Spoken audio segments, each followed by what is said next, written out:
নির্বাচনকে সামনে রেখে রাজনীতির কেন্দ্রবিন্দুতে তরুণ ভোটাররা। কর্মসংস্থান, শিক্ষা ও দক্ষতা উন্নয়ন অগ্রাধিকার পাচ্ছে দলগুলোর ইশতেহারে। ভারতের চাপে আইসিসি কোনো অযৌক্তিক শর্ত চাপিয়ে দিলে মানবে না বাংলাদেশ, মন্তব্য উপদেষ্টা আসিফ নজরুলের। কক্সবাজারের উখিয়ায় ভয়াবহ অগ্নিকাণ্ডে 4.5 শতাধিক রোহিঙ্গা বসতঘর পুড়ে ছাই। খোলা আকাশের নিচে রোহিঙ্গাদের মানবেতর জীবনযাপন। বাকযুদ্ধ নয়, ডেনমার্কের উপর নতুন করে চাপ সৃষ্টি করতে গ্রিনল্যান্ডে এবার সামরিক প্লেন পাঠালেন ট্রাম্প।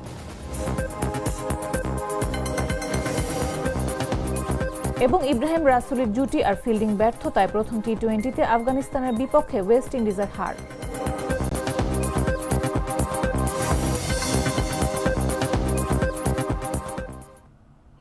দুপুর 3টা নিউজে সবাইকে আমন্ত্রণ। সাথে আছে আমি নাফিস আব্দুল্লাহ। বাছাইকৃত লাল সরিষার দানা থেকে তৈরি হয় প্রাণ সরিষার তেল, আসল ঝাঁঝে আসল স্বাদে। আসন্ন জাতীয় সংসদ নির্বাচনকে সামনে রেখে দেশের রাজনীতির কেন্দ্রবিন্দুতে উঠে এসেছে তরুণ ভোটাররা। ভোটের সমীকরণ বদলে দেওয়ার সম্ভাবনাময় এই বিশাল জনগোষ্ঠীর মন জিততে কর্মসংস্থান, শিক্ষা ও দক্ষতা উন্নয়নকে ইশতেহারের শীর্ষ অগ্রাধিকার দিচ্ছে রাজনৈতিক দলগুলো। প্রায় 4.5 কোটি তরুণ ভোটারকে ঘিরে তাই প্রতিশ্রুতি, পরিকল্পনা এবং রাজনৈতিক বয়ান সবে আবর্তিত হচ্ছে তরুণদের প্রত্যাশাকে কেন্দ্র করে। সাইফুল হক মিঠুর পাঠানো তথ্যে বিস্তারিত জাগো টেস্ট রিপোর্টে। আসন্ন জাতীয় সংসদ নির্বাচনে ভোটের সমীকরণ বদলে দিতে পারে দেশের তরুণ ভোটাররা। বিপুল এই গোষ্ঠীর মন জয় করতে নির্বাচনী ইশতেহারে কর্মসংস্থান, শিক্ষা ও দক্ষতা উন্নয়নকে অগ্রাধিকার দিচ্ছে রাজনৈতিক দলগুলো। নির্বাচন কমিশনের হালনাগাদ তথ্য অনুযায়ী বর্তমানে 18 থেকে 33 বছর বয়সী ভোটারের সংখ্যা প্রায় 4.5 কোটি। এই বিশাল জনগোষ্ঠী শুধু সংখ্যায় নন, রাজনৈতিক সচেতনতা ও ডিজিটাল সক্ষমতার দিক থেকেও আগের যে কোনো সময়ের চেয়ে বেশি শক্তিশালী। মধ্যবয়সী ভোটারদের সংখ্যা উল্লেখযোগ্য, তবে সংখ্যাগত ও মনস্তাত্ত্বিক প্রভাবের দিক থেকে তরুণ ভোটারদের গুরুত্ব সবচেয়ে বেশি। আর তাই তরুণদের আকাঙ্ক্ষা ও প্রত্যাশাই হয়ে উঠছে নির্বাচনী প্রতিযোগিতার মূল কেন্দ্রবিন্দু। তরুণদের মন জয় করতে কর্মসংস্থান, বেকার ভাতা সহ নানা আকর্ষণীয় প্রতিশ্রুতি থাকছে রাজনৈতিক দলগুলোর ইশতেহারে। এক্ষেত্রে ভিন্ন ভিন্ন রাজনৈতিক দল ভিন্ন ভিন্ন জায়গায় গুরুত্ব দিচ্ছে।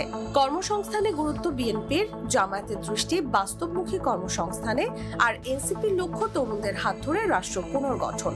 এছাড়াও কর্মসংস্থান ও বিকেন্দ্রীকরণে মনোযোগ জাতীয় পার্টির।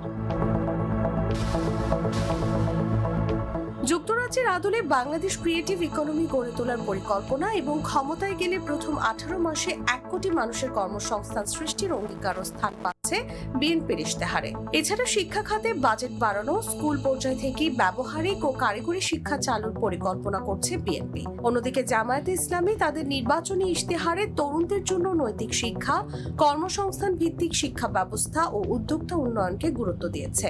কর্মসংস্থানের ক্ষেত্রে তরুণদের শুধু চাকরি প্রার্থী হিসেবে নয়, উদ্যোক্তা হিসেবেও গড়ে তোলার পরিকল্পনা দলটির। জুলাই গণ অভ্যুত্থানে নেতৃত্ব দেওয়া তরুণদের হাত ধরে গড়ে ওঠা জাতীয় নাগরিক পার্টি তাদের ইশতেহারে তরুণদের রেখেছে রাষ্ট্র পরিচালনার কেন্দ্রবিন্দুতে। দলটির 24 দফা ঘোষণার বড় অংশই তরুণদের ভবিষ্যৎ রাষ্ট্র কাঠামোর সঙ্গে সরাসরি সম্পৃক্ত। রাষ্ট্রীয় প্রতিষ্ঠান সংস্কার, বিচার ব্যবস্থা ঢেলে সাজানো এবং প্রশাসনকে সেবামুখী করার মাধ্যমে তরুণদের জন্য সমান সুযোগ নিশ্চিত করতে চায় দলটি। ইশতেহারকে স্বাক্ষরিত দলিল উল্লেখ করে বিশেষজ্ঞরা বলেন, এর মাধ্যমে রাজনৈতিক দলগুলো জনগণের কাছে তাদের মতামত ও অঙ্গীকার ব্যক্ত করে। এখানে তাদের মতামতগুলো সুনির্দিষ্ট থাকা দরকার এবং অঙ্গীকারগুলো বাস্তবায়ন হওয়া বাধ্যতামূলক। নিউজ ডেস্ক, জাগো নিউজ। তরুণ ভোটারদের জন্য ইশতেহারে কি কি থাকছে এই বিষয়ে আলোচনার জন্য আমাদের সঙ্গে স্টুডিওতে উপস্থিত আছেন জাগো নিউজের স্টাফ রিপোর্টার সাইফুল হক মিঠু। সাইফুল, স্বাগত আপনাকে। ধন্যবাদ আপনাকে। এই বিপুল সংখ্যক তরুণ ভোটারদের জন্য রাজনৈতিক দলগুলো তাদের নির্বাচনী ইশতেহারে অনেক কিছু যুক্ত করেছে, তো এটি তাদের ভোটে কি প্রভাব ফেলতে পারে এবং এটি দীর্ঘমেয়াদের রাজনৈতিক সংস্কৃতিতে কি পরিবর্তন আনতে পারে বলে আপনি মনে করেন? জি, ধন্যবাদ আপনাকে। আপনি জানেন যে আজ প্রার্থিতা প্রত্যাহারের শেষ দিন এবং আগামীকালকে প্রতীক বরাদ্দর পর আগামী পরশুদিন অথবা 22 জানুয়ারি থেকে প্রার্থীরা প্রচার প্রচারণা শুরু করতে পারবেন। এবং আপনি জানেন যে এইবার ভোটের একটি বিশাল জনগোষ্ঠী তরুণ 18 থেকে 33 বছর যাদের বয়স, তাদের সংখ্যা প্রায় 4.5 কোটিরও বেশি। এবং সেই তরুণ জনগোষ্ঠীকে আসলে লক্ষ্য করে বা নির্ধারণ করে কিন্তু রাজনৈতিক দলগুলো তাদের ইশতেহার প্রকাশ করেছে। এবং এই ইশতেহারগুলো আসলে রাজনৈতিক দলগুলোর অঙ্গীকার যে তারা ক্ষমতায় যদি আসে তাহলে তারা কি করবে সেই আসলে পরিকল্পনা। এবং আমরা রিপোর্টেও দেখেছি যে তরুণ ভোটারদের কাছে তারা প্রতিশ্রুতি দিয়েছে কর্মসংস্থানের। আপনি জানেন যে বড় একটি সমস্যা বাংলাদেশে কর্মসংস্থান, এবং এই কর্মসংস্থান বেকারত্ব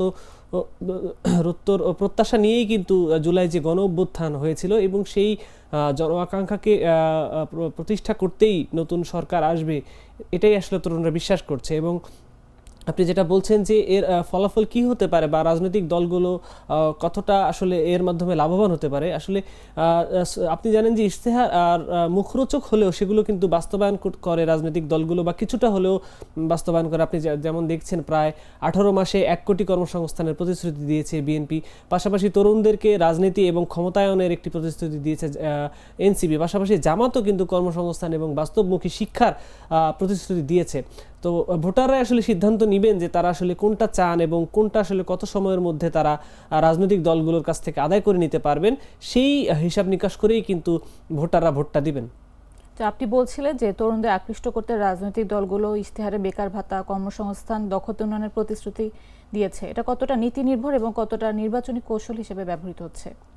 জি, অবশ্যই তো নির্বাচনের একটা কৌশলই বলা যায়, কেননা আপনি জানেন যে এগুলো বাস্তবায়ন করাটাও একটি সময় সাপেক্ষ ব্যাপার, এবং 5 বছর মেয়াদে এ ধরনের প্রতিশ্রুতি বাস্তবায়ন করাটা হয়তো কঠিন, কিন্তু চেষ্টা শুরু হলে সেটা হয়তো এক সময় না এক সময় বাস্তবায়ন হবে। এবং তরুণরাও এতে বেশি উপকৃত হবে, কারণ তরুণরাই আসলে এখন ভোটের চাবিকাঠি বলে বিবেচিত হচ্ছে। সেক্ষেত্রে তরুণরা রাজনীতিতেও সক্রিয় হচ্ছেন, এবং তারা আসলে সবকিছু জানতে এবং বুঝতে পারছেন, এবং বিশ্লেষণ যে করার ক্ষমতা সেটিও আসলে বৃদ্ধি পেয়েছে। সুতরাং তরুণরা আসলে সিদ্ধান্ত নিবে যে তারা আসলে কি ধরনের প্রতিশ্রুতিতে বিশ্বাস করবেন। তো রাজনৈতিক দলের এই কর্মসংস্থানের প্রতিশ্রুতিগুলো এগুলো বাংলাদেশের অর্থনৈতিক বাস্তবতা ও কাঠামোগত সীমাবদ্ধতার আলোকে কতটা বাস্তবসম্মত বলে আপনি মনে করেন? বর্তমান পরিস্থিতিতে কিছুটা কঠিন, কেননা আপনি জানেন যে রাজনৈতিক সরকার যখন ক্ষমতায় থাকে না তখন আসলে দেশে বিনিয়োগ আসে না। দেশে বিনিয়োগ যখন না আসে তখন আসলে কর্মসংস্থান হয় না, এবং কর্মসংস্থান না হলে দেশে নানাবিধ সমস্যা দেখা দেয়, যেটি আপনি দেখছেন যে আইন শৃঙ্খলা পরিস্থিতির অবনতি সহ নানান সংকট। সেখানে দেখা যায় যে যদি নতুন সরকার গঠন হয় এবং নতুন সরকার আসলে দেশে উদ্যোক্তারা প্রচুর বিনিয়োগ করবেন এবং বিদেশ থেকেও প্রচুর বিনিয়োগ আসবে, সেক্ষেত্রে আসলে কর্মসংস্থান বাড়বে।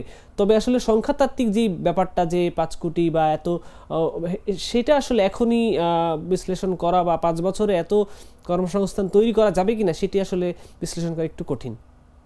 নির্বাচনী ইশতেহারকে যদি জনগণের সঙ্গে একটি স্বাক্ষরিত চুক্তি হিসেবে ধরা হয়, তবে তরুণদের দৃষ্টিকোণ থেকে এসব ইশতেহারের জবাবদিহি ও বাস্তবায়ন নিশ্চিত করার উপায় কি হতে পারে?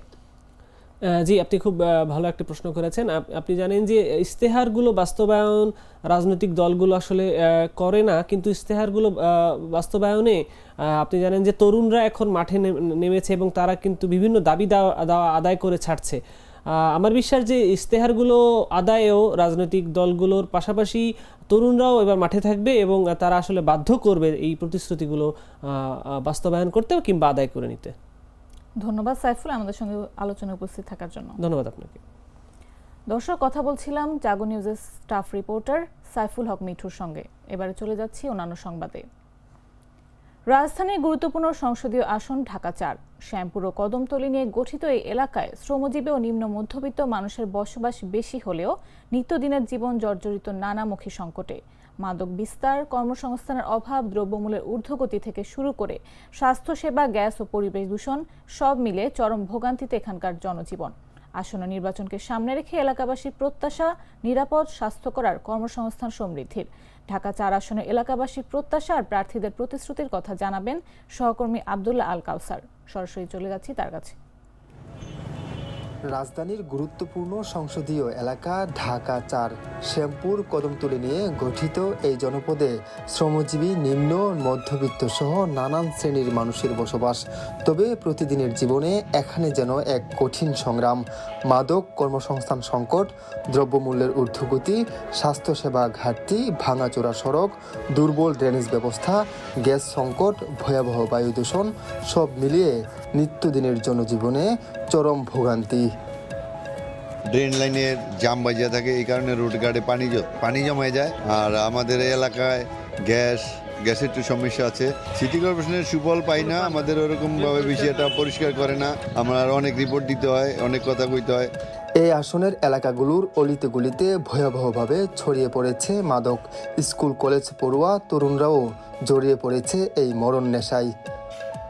মাদক দ্রব্য আছে, মাদকের কারণে বাংলাদেশে প্রায় মানে আপনি ঢাকা সিটি বলেন, বাংলাদেশে বলেন, সব জায়গায় মনে করেন মাদকের ছড়াছড়ি। যদি এইটা রিকাশন করা যায়, তা আমাদের যে ইয়াং জেনারেশনরা অনেক ভালো পর্যায়ে চলে যাবে। এক সময় শিল্পাঞ্চল হিসাবে পরিচিত থাকলেও এখন অনেক কারখানা বন্ধ কিংবা সীমিত পরিসরে চলছে। ফলে স্থানীয় যুবকদের জন্য পর্যাপ্ত কর্মসংস্থানের সুযোগ নেই এখানে। পাশাপাশি নিত্য পণ্যের লাগাম ছাড়া দামে সাধারণ মানুষ নাভিশ্বাস ফেলছে। সংসার চালানো হয়ে পড়েছে এই আসনের মানুষের জন্য সবচেয়ে বড় চ্যালেঞ্জ। এলাকার পরিবেশ তো তেমন ভালো না, ঠিক আছে। আবার যোগ্য মূল্য উগ্রগতি ভাড়া বেশি, তারপরে এগুলো যদি যারা ক্ষমতায় আইবার একটু নিয়ন্ত্রণে আনতে পারে, এইটাই সবচেয়ে ভালো। শুধু তাই নয়, ঢাকা ৪-এ সরকারি হাসপাতাল কিংবা পর্যাপ্ত ক্লিনিক না থাকায় জরুরি চিকিৎসার জন্য ছুটতে হয় অনেক দূরের হাসপাতালে। ভিতরে ময়লা আবর্জনা প্লাস আপনার মশা, তারপরে এই দুর্যোগ, এগুলো একটু ভালোভাবে দেখতে হবে। যে আসুক, এটা আমাদের প্রত্যাশা। ভাঙাচোরা সড়ক আর অপরিকল্পিত ড্রেনেজ ব্যবস্থার কারণে সামান্য বৃষ্টি হলেই শ্যামপুর কদমতলী এলাকায় সৃষ্টি হয় জলাবদ্ধতা। যে নির্বাচিত হোক, আমাদের প্রত্যাশা একটাই, জলাবদ্ধতা দূর করা, গ্যাস সমস্যা সমাধান করা, সন্ত্রাস চাঁদাবাজি বন্ধ করা, মাদক বন্ধ করা। প্রাকৃতিক গ্যাস ও এলপিজি গ্যাস দুটোরই তীব্র সংকটে পড়েছে এলাকাবাসী। রান্নাবান্না থেকে শুরু করে দৈনন্দিন জীবন দুর্বিষহ হয়ে উঠেছে তাদের জন্য। শুধু কি গ্যাস সংকট, কারখানার বিষাক্ত ধোঁয়ার পাশাপাশি যানবাহনের কালো ধোঁয়ায় ঢাকার ৪-এর বাতাস মারাত্মকভাবে দূষিত হওয়ায় এখানকার স্থানীয় বাসিন্দাদের বাড়ছে শ্বাসকষ্ট সহ নানান রোগ। এসব সমস্যার বিষয়ে জানতে চাইলে এই আসনের বিএনপি মনোনীত প্রার্থী তানভীর আহমেদ রুবিন বলেছে, এলাকার মাদক মুক্ত করতে বিভিন্ন পরিকল্পনা হাতে নিয়েছেন তিনি এবং ড্রেনেজ নিষ্কাশন সহ গ্যাসের সমস্যা সমাধানে কাজ করছেন প্রতিনিয়তই। পরিচর্যা না করার কারণে আজকে অনেক জায়গায় লিকেজ হয়েছে, যেখানে অনেক জায়গায় অনেক বাড়িতে চুলা চালু করলে দেখা যায় ময়লা পানি বেরোচ্ছে। কিছু জায়গায় তারা এই লিকেজগুলি খুঁজে পাচ্ছে, তারা ব্যবস্থা করছেন যে লিকেজগুলি সারার। আবার কিছু জায়গায় অনেক লিকেজ তারা খুঁজে পাচ্ছে না। সো এটি একটি মূল কারণ। এবং তিতাস গ্যাসের এমডি যেটি আমাদেরকে বলেছেন যে রাষ্ট্রীয়ভাবেই গ্যাসের উত্তোলন অনেকটাই কমে গেছে, এটা একটা কারণ। যখন যেখানে সমস্যা হচ্ছে, এলাকার মুরব্বীদেরকে নিয়ে, এলাকার জনপ্রতিনিধিদের যারা কাউন্সিলর ছিলেন সাবেক, তাদেরকে নিয়ে আমরা সমস্যার সমাধান করার চেষ্টা করছি। সব সংকটের মাঝেও ঢাকা ৪-এর মানুষ স্বপ্ন দেখে একটি নিরাপদ, স্বাস্থ্যকর, কর্মসংস্থান সমৃদ্ধ এলাকার। সমস্যা যেমন আছে সমাধানের পথও। জনগণের আশা আকাঙ্ক্ষাকে গুরুত্ব দিয়ে সঠিক সিদ্ধান্ত নিতে পারলেই বদলে যেতে পারে বাস্তব চিত্র। সময় বলে দিবে সেই প্রত্যাশা কতটা পূরণ হয়। আব্দুল্লাল কাউসার, জাগো নিউজ, ঢাকা।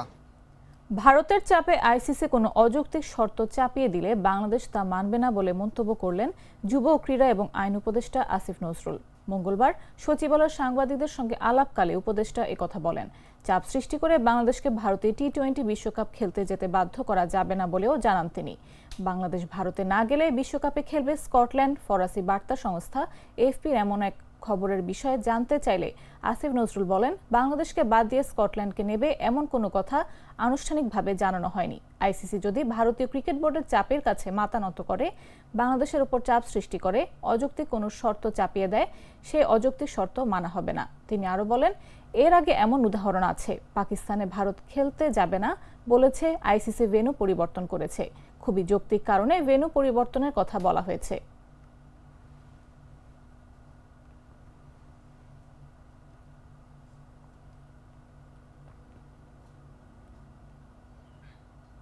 ই-কমার্স প্ল্যাটফর্ম ইভ্যালির প্রধান নির্বাহী কর্মকর্তা সিইও মোহাম্মদ রাসেল এবং চেয়ারম্যান ও তার স্ত্রী শামিমা নাসরিনকে আবারও গ্রেফতার করেছে ঢাকা মহানগর পুলিশের গোয়েন্দা শাখা ডিবি। মঙ্গলবার ধানমন্ডি থানার ওসি মোহাম্মদ সাইফুল ইসলাম ও Dhaka metropolitan police media and public relations বিভাগের উপপুলিশ কমিশনার মোহাম্মদ তালিবুর রহমান এ তথ্য নিশ্চিত করেন। মোহাম্মদ সাইফুল ইসলাম বলেন, ইভ্যালের সিইও মোহাম্মদ রাসেল ও শামিমা নাসরিনকে ডিবি গ্রেফতার করেছে। তিনি বলেন, তার বিরুদ্ধে ধানমন্ডি থানায় ওয়ারেন্ট আছে। শুধু এই থানায় না, বিভিন্ন থানায় রাসেলের বিরুদ্ধে ওয়ারেন্ট আছে। তালিবুর রহমান বলেন, তাদের দুজনের বিরুদ্ধে এখন পর্যন্ত ৩৯১টি ওয়ারেন্টের তথ্য পাওয়া গেছে।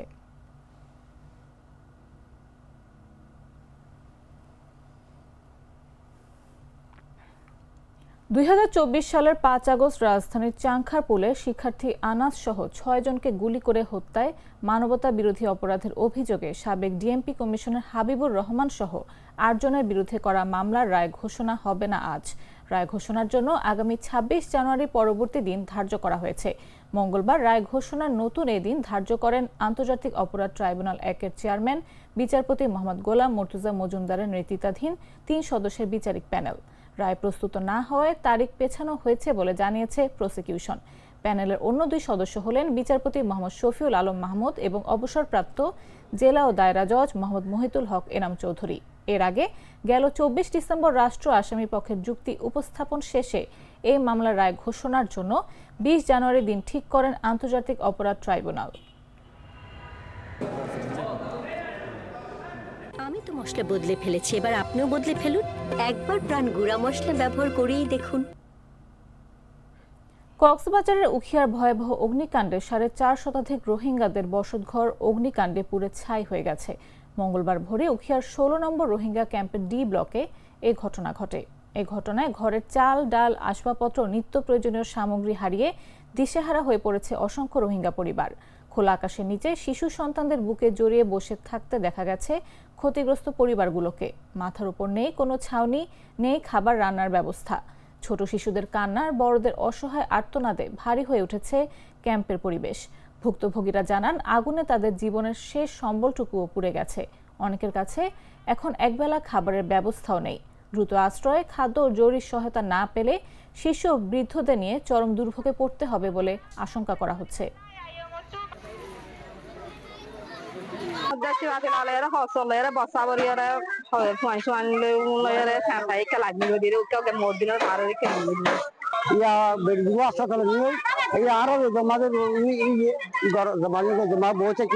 আল্লাহ হন যাতে মেহমান দিলে আর হাম করলে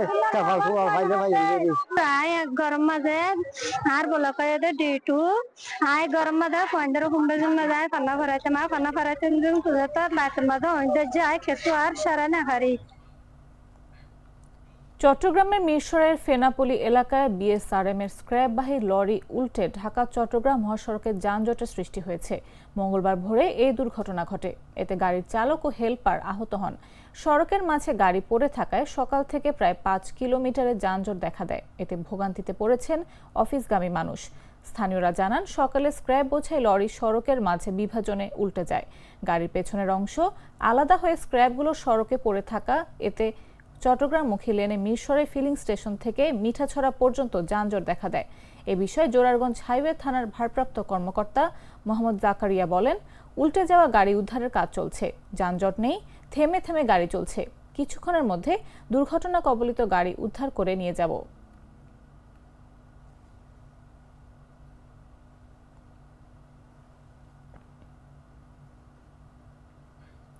গাইবান্ধা হ্যাঁ ভোট কার্যক্রম উদ্বোধন ও ভোটার সচেতনতা বৃদ্ধির লক্ষ্যে আয়োজিত মতবিনিময় সভায় হট্টগোলের ঘটনা ঘটেছে। সভায় প্রধান অতিথি আইন উপদেষ্টা ডক্টর আসিফ নজরুলের বক্তব্য চলাকালে ভুয়া ভুয়া বলে স্লোগান দেন বৈষম্য বিরোধী ছাত্র আন্দোলনের নেতারা। সোমবার বিকেলে গাইবান্ধা ইনডোর স্টেডিয়ামে জেলা প্রশাসনের আয়োজনে এ মতবিনিময় সভা অনুষ্ঠিত হয়। সভায় প্রধান অতিথির বক্তব্য দিচ্ছিলেন আইন ও বিচার বিভাগীয় মন্ত্রণালয়ের উপদেষ্টা ডক্টর আসিফ নজরুল। বক্তব্যের এক পর্যায়ে তিনি শহীদ হাদির হত্যাকারীর বিচার বিরুদ্ধে বলেন, হাদি হত্যার বিচারের দাবিতে যে কণ্ঠ উচ্চারিত হয়েছে তা জাগ্রত রাখতে হবে। ত্রুটিপূর্ণ চার্জশিটের বিষয়ে আদালত তার কাজ করেছেন। মন্ত্রণালয় থেকেও দ্রুত বিচার কার্য নিশ্চিত করতে প্রয়োজনীয় পদক্ষেপ নেওয়া হচ্ছে।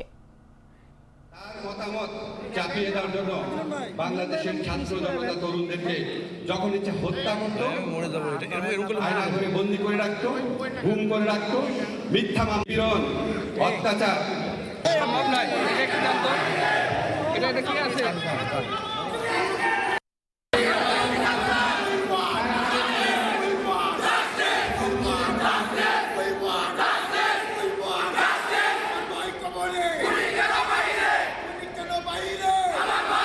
গ্লিটারের টুইন লেমন ও অ্যান্টিব্যাকটেরিয়াল ফর্মুলা বাসনকে চকচকে জীবাণুমুক্ত করে আমাদের দেয় গ্লিটার গ্যারান্টি। জানাবো আন্তর্জাতিক সংবাদ।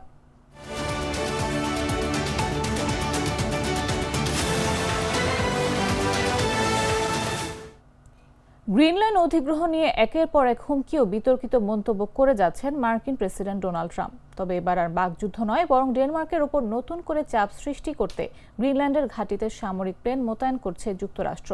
মার্কিন North American aerospace defence command নোরাডের অধীনে থাকা একটি সামরিক উড়োজাহাজ পাঠিয়েছে ট্রাম্প প্রশাসন। তবে যুক্তরাষ্ট্রের দাবি, এই কার্যক্রমের জন্য প্রয়োজনীয় সব কূটনৈতিক অনুমোদন নেওয়ার পাশাপাশি গ্রিনল্যান্ড সরকারকেও পরিকল্পনা সম্পর্কে অবহিত করা হয়েছে। বিষয়টি ডেনমার্ক ও গ্রিনল্যান্ডের সঙ্গে সমন্বয় করেই করা হচ্ছে। নোরাড জানায়, শিগগিরই তাদের একটি সামরিক প্লেন গ্রিনল্যান্ডের পিটুফিক্স বেজে পৌঁছাবে। সংস্থাটির ভাষ্য অনুযায়ী এই সামরিক উড়োজাহাজ মোতায়েন বহু আগে থেকেই পরিকল্পিত কার্যক্রমের অংশ এবং বিষয়টি ডেনমার্ক ও গ্রিনল্যান্ডের সঙ্গে সমন্বয় করেই করা হচ্ছে। যুক্তরাষ্ট্রের মূল ভূখণ্ড ও কানাডার ঘাঁটি থেকে পরিচালিত অন্যান্য বিমানের সঙ্গে তারা দীর্ঘদিন ধরে পরিকল্পিত নোরাড কার্যক্রমে অংশ নেবে। এটি যুক্তরাষ্ট্র, কানাডা ও ডেনমার্ক রাজ্যের মধ্যে বিদ্যমান প্রতিরক্ষা সহযোগিতারই ধারাবাহিকতা।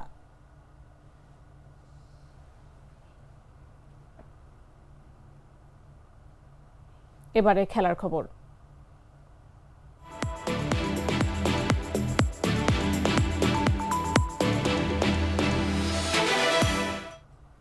ওয়েস্ট ইন্ডিজের বিপক্ষে সিরিজের প্রথম টি-20তে ইব্রাহিম জাদরান ও দারবিশ রাসুলের জোড়া ৮০ ছড়ানো ইনিংসে ৩৮ রানের জয় পেয়েছে আফগানিস্তান। সোমবার টস জিতে ব্যাটিংয়ের সিদ্ধান্ত নিয়ে আফগানরা তোলে ৩ উইকেটে ১৮১ রান। জবাবে নিয়মিত উইকেট হারিয়ে ৯ উইকেটে ১৪৩ রানেই থেমে যায় ওয়েস্ট ইন্ডিজের ইনিংসের প্রথম বলেই দ্রুত প্রান্ত বদল করতে গিয়ে রান আউট হন রহমানুল্লাহ গুরবাজ। ইব্রাহিম জাদরান ভালো শুরু করলেও তৃতীয় ওভারে হেইডেন সিলসের বলে সেদিকুল্লাহ আতাল আউট হলে আফগানিস্তানের স্কোর দাঁড়ায় ২ উইকেটে ১৯। সেখান থেকে আফগানদের ইনিংসের হাল ধরেন ইব্রাহিম ও রাসুলি। দুজনের জুটিতে পাওয়ার প্লে শেষে আফগানিস্তানের বোর্ডে ২ উইকেটে ৫৩, আর পেছন ফিরে তাকাতে হয়নি দুজনকে। সাহায্য পেয়েছেন ওয়েস্ট ইন্ডিজ ফিল্ডারদের কাছ থেকেও। এক ওভারেই ৩টি ক্যাচ হাতছাড়া করে তারা।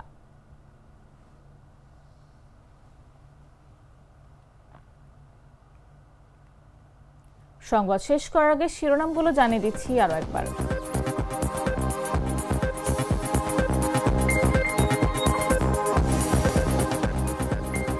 নির্বাচনকে সামনে রেখে রাজনীতির কেন্দ্রবিন্দুতে তরুণ ভোটাররা। কর্মসংস্থান, শিক্ষা ও দক্ষতা উন্নয়ন অগ্রাধিকার পাচ্ছে দলগুলোর ইশতেহারে। ভারতের চাপে আইসিসি কোনো অযৌক্তিক শর্ত চাপিয়ে দিলে মানবে না বাংলাদেশ, মন্তব্য উপদেষ্টা আসিফ নজরুলের।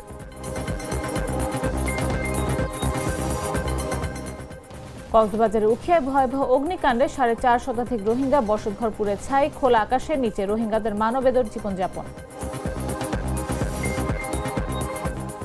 বাকযুদ্ধ নয়, ডেনমার্কের ওপর নতুন করে চাপ সৃষ্টি করতে গ্রিনল্যান্ডে এবার সামরিক প্লেন পাঠালেন ট্রাম্প। এবং ইব্রাহিম রাসুলের জুটি আর ফিল্ডিং ব্যর্থতায় প্রথম টি-20তে আফগানিস্তানের বিপক্ষে ওয়েস্ট ইন্ডিজের হার।